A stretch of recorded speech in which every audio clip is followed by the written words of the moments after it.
O nosso convidado de hoje é o Dr. Rabi Nasser, professor de Direito na Faculdade Getúlio Vargas, doutor em Direito Internacional pela USP. É um prazer tê-lo conosco. O prazer é meu. Muito obrigado pelo convite. Nós que agradecemos. Bem, o mundo está, assim, eu diria, um pouco tumultuado. E nós queríamos ouvir a sua opinião, que é uma opinião ponderada do momento atual do mundo. Por exemplo, o que deve acontecer sobre o aspecto econômico do fechamento do estreito onde passa 20% do petróleo no mundo? Pois é. Você tem toda a razão de que o mundo vive tempos tumultuados, né? Isso não é de hoje, já vem de algum tempo e eu diria que foi intensificado no ano passado, a partir do ano passado. Então as regras internacionais estão deixando de ser seguidas, não se dá dando mais muito valor a elas, e isso cria, obviamente, uma instabilidade grande, né? Sim. E como parte dessa instabilidade, esse conflito que se iniciou agora deve agravar a situação. E um dos efeitos negativos é justamente a questão do petróleo, o preço do petróleo, a possibilidade de aumentar, né? Porque por esse estreito de Hormuz passam aproximadamente 20% da produção mundial. Então isso deve ter efeitos econômicos negativos, não só na região ali, mas também no mundo inteiro. No mundo inteiro. Sem dúvida. Então as perspectivas não são boas. Agora, existe riscos de ter mudanças logísticas, existem riscos de buscar novas fontes de abastecimento dos produtos. Como é que é a sua análise dessa movimentação mundial, se a crise se mantiver ou se ela se aprofundar? Você sabe que um efeito, né, da globalização que o mundo viveu nas últimas décadas foi a questão das cadeias de valor, da fragmentação das cadeias de valor. Então isso aumentou muito o comércio internacional, os fluxos internacionais de bens, serviços, pessoas. A situação atual, é claro, vai ter impacto sobre isso. Viagens internacionais, o trânsito das mercadorias, as comunicações, tudo isso tende a sofrer e vai obrigar as empresas a se adaptarem, né? No Brasil, a gente sabe muito bem como é essa questão de ter que se adaptar às circunstâncias que vivem mudando, né? Eu acho que isso se coloca agora a nível internacional, para todas as empresas, para todos os agentes econômicos, né? No Brasil e fora. Então, acho que há um desafio aí a ser enfrentado nesse aspecto, e acho que nós vamos começar a ver isso, né? Esses desvios, esses ajustes que vão ser necessários em termos de transporte, em termos logísticos, isso certamente é uma realidade. Agora, vamos complicar um pouquinho com a decisão da Suprema Corte dos Estados Unidos, que tomou uma decisão sobre as tarifas. Casa Branca está falando que está analisando uma mudança para 15%. Exato. O que está em vigor nesse exato momento, pelo menos por hoje, é de 10%. Como é que fica aqueles que pagaram tarifas de 40%, 50%? Como é que é a análise jurídica disso? Eles vão buscar esse dinheiro, isso vai ficar lá, nós vamos ter um aumento de judicialização. Qual a sua análise desse cenário? Então, é um cenário complicado. Eu acho que vale a pena aqui fazer um pequeno histórico, né? Por favor. A administração Trump começou em janeiro de 2025, um pouco mais de um ano. E o Trump não fazia segredo de que esse instrumento é um instrumento que ele achava útil, importante usar, que é o das tarifas. E aí ele começou, desde o início, a aplicar diversos tipos de tarifa, em diversos patamares, com diferentes justificativas, tá? Sim. Essas justificativas, obviamente, ele vai buscar no direito interno americano, na legislação deles, né? Sem dar muita importância à legislação internacional. O que deveria olhar, né? Mas ele não dava muita importância a isso e foi buscar na legislação interna, porque ele precisa, para toda medida comercial que vai adotar, ele precisa de fundamento, algum fundamento, né? Claro.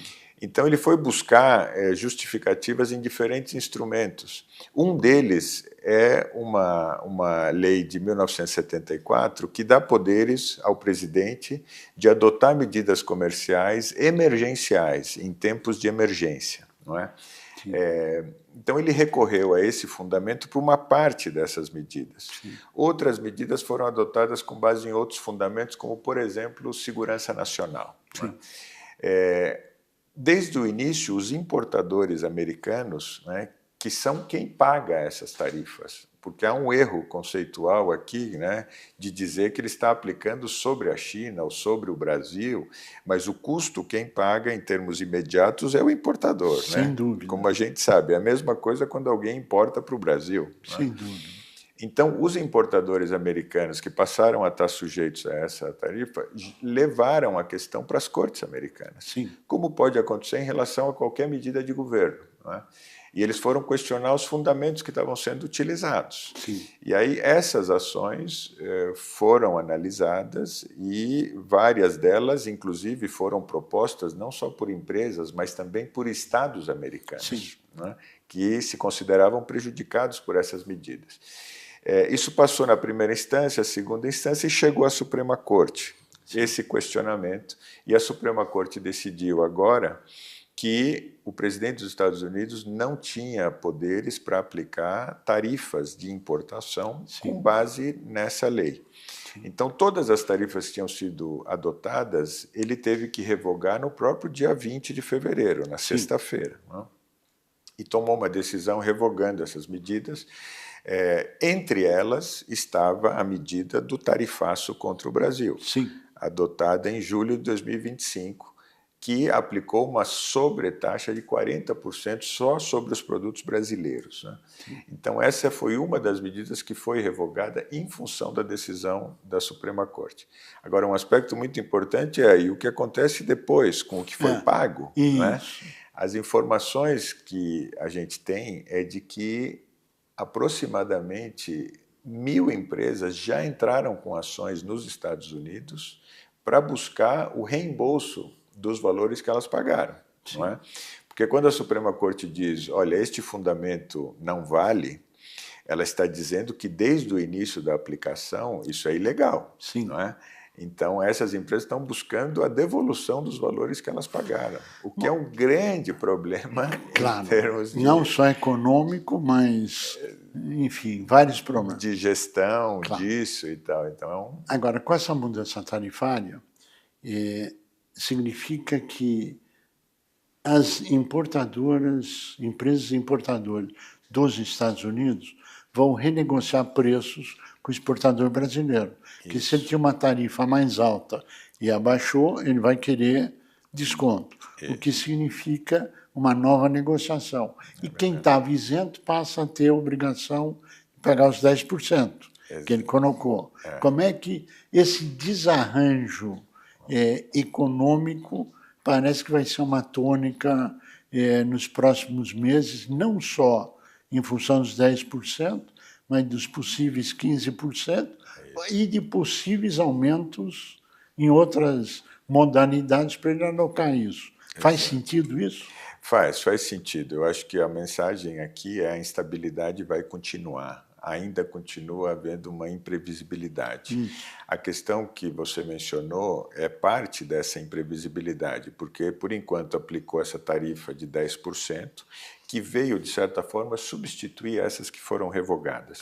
Com isso, o Brasil se beneficiou. É verdade. Porque o Brasil pagava até 50% sobre uma boa parte dos produtos. Outra parte já tinha sido isenta, né? Já tinha sido resolvida. Então, o Brasil foi beneficiado porque agora essa tarifa nova de 10% é sobre todas as origens. Né? Essa lei que serviu de fundamento para esses novos 10% é outra justificativa. Aqui é dificuldades em balança de pagamentos. Isso foi a justificativa agora. Essa lei prevê que essas tarifas podem ser de até 15% por 150 dias, o que significa 5 meses. Né?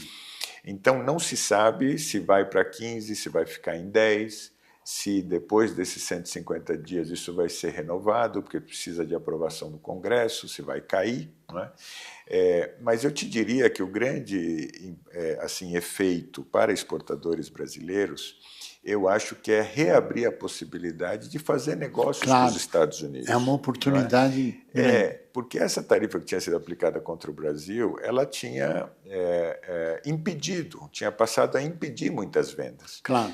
Outras continuaram acontecendo com essa tarifa maior, teve renegociação de preços. Então, o efeito imediato, por enquanto, ainda que temporariamente, é de melhoria, e você pode retomar negócios, e os negócios que já estavam acontecendo, o exportador brasileiro que eventualmente tenha reduzido o seu preço pode voltar a aumentar, recuperar um pouco. Agora, quando se fala em 150 dias e tem que ser aprovado pelo Congresso, nós estaremos nas antevésperas das eleições dos Estados Unidos. É verdade. Qual a sua análise sobre isso? Então, até que ponto vai ter a influência política nessa decisão econômica, ou como é que isso se arranja? Eu acho que esses 150 dias vão ser usados como um tempo para reavaliação de todas as medidas, né? Porque já foi anunciado que essas medidas que caíram, elas podem ser aplicadas novamente por meio de outros instrumentos. Sim. Inclusive a chamada seção 301, que são medidas que os Estados Unidos podem aplicar se eles consideram que um outro país, um parceiro comercial, está adotando práticas que são injustas, não é? Tem uma investigação aberta contra o Brasil e tem outras contra outros países. Então, acho que durante esses 150 dias vai se tentar restabelecer outras medidas com base em outros fundamentos, né? Por isso que a imprevisibilidade continua existindo. E que ela vai aumentar. Vai aumentar, possivelmente, né? E aí vem as eleições, e isso certamente vai ser um tema das eleições lá, né? Então, a ver, me parece, sabe, que faz sentido que isto tenha começado um certo recuo nas medidas da administração Trump tarifárias, mesmo porque elas têm tido efeitos negativos na economia americana. Então, acho que é possível que isso marque o início de um recuo em benefício do mundo inteiro, na verdade. Grandes instabilidades, grandes oportunidades, abertura de negócios, etc. Por favor, as suas considerações finais. Olha, eu queria agradecer, eu acho que é isso, acho que a mensagem principal é que são tempos instáveis, né, em termos econômicos, mas eu acho que continua havendo oportunidades importantes. Acho que a inserção do Brasil no comércio internacional tem que aumentar cada vez mais, nós temos muito a ganhar ainda nesse sentido. Novos acordos que estão sendo firmados também são boas notícias, como o acordo Mercosul-União Europeia. Estamos torcendo pela implementação rápida. Doutor Rabin Nasser, nós queremos agradecer muito a sua participação, a transmissão do conhecimento acumulado, as boas notícias, né? E desejar pleno êxito nessa caminhada e que a instabilidade vá se suavizando. A você que esteve conosco, nosso mais profundo agradecimento, com a certeza que estaremos juntos na semana que vem. Até lá!